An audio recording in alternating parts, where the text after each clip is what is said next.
We always take on a new apprentice every year, and I guess there has been conversation and questions over, what should we do this year? Ella Brown's home construction business is busy with existing work. But even with recent renovation grants, uncertainty about the future is making her nervous. The question is still, what's coming up.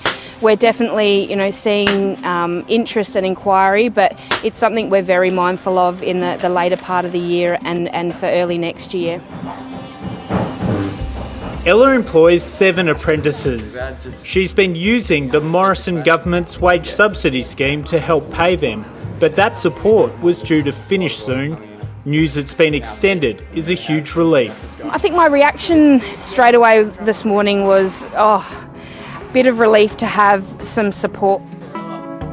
The latest figures show more than 23,000 apprentices and trainees have been stood down or had their training cancelled since March. It's a figure that's climbing, despite taxpayer funding on offer to keep them employed.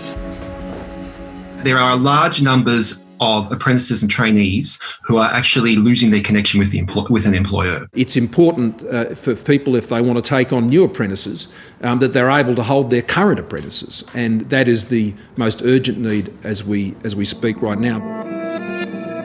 Under the JobTrainer package, more than 340,000 training places will be available to school leavers and job seekers. For those who are already apprentices and trainees, a wage subsidy to employers will be extended. Bosses will receive a 50% wage subsidy for another 6 months, and now medium-sized businesses will be included. Working with the states and territories is going to make those decisions that little bit more easier for them, knowing that they'll be getting the training and skills support that they will need. I think it's a really big question mark hanging over today's announcement is just how effective this is going to be. I think it's very important and it's very necessary, but there's quite extraordinary things happening in the labour market at the moment. In May, 7:30 spoke with apprentice mechanic Jai Bevan, who was laid off even though there was financial support for his employer to keep him on. Well, it kind of made me lose hope a bit that day. Jai has landed another job at this workshop in Ipswich, southwest of Brisbane.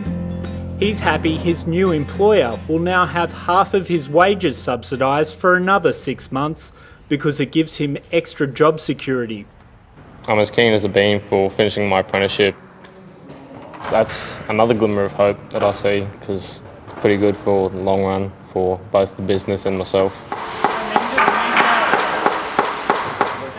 Peter Hurley from the Mitchell Institute believes there isn't enough being done by the federal government to address a sharp drop in new apprentices. If you've already got a 30% drop, you're talking about thousands of young people who are unable to take that important step into the workforce. Being a young person who's unemployed is quite difficult. It just feels a bit demoralising. 19-year-old Avery Howard lives in Sydney's inner west. Avery's job was lost at a local council when the pandemic struck. Avery isn't sure about studying, even if it's free. They're not providing any sort of actual jobs for people who need them.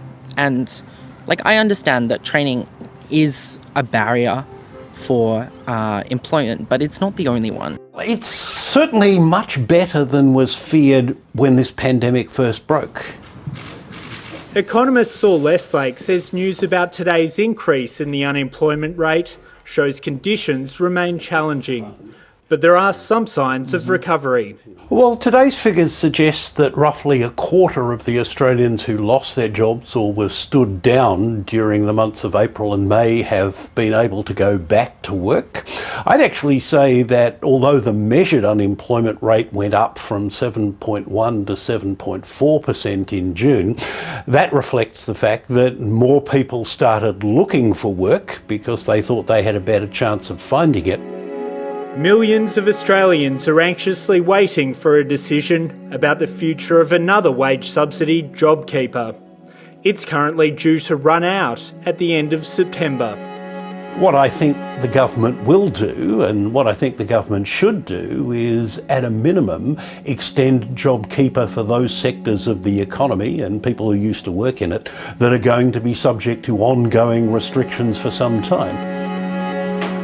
The recent outbreaks have made everybody very aware again how contagious and quickly this virus moves. We could be just devastated with shutdowns so quickly.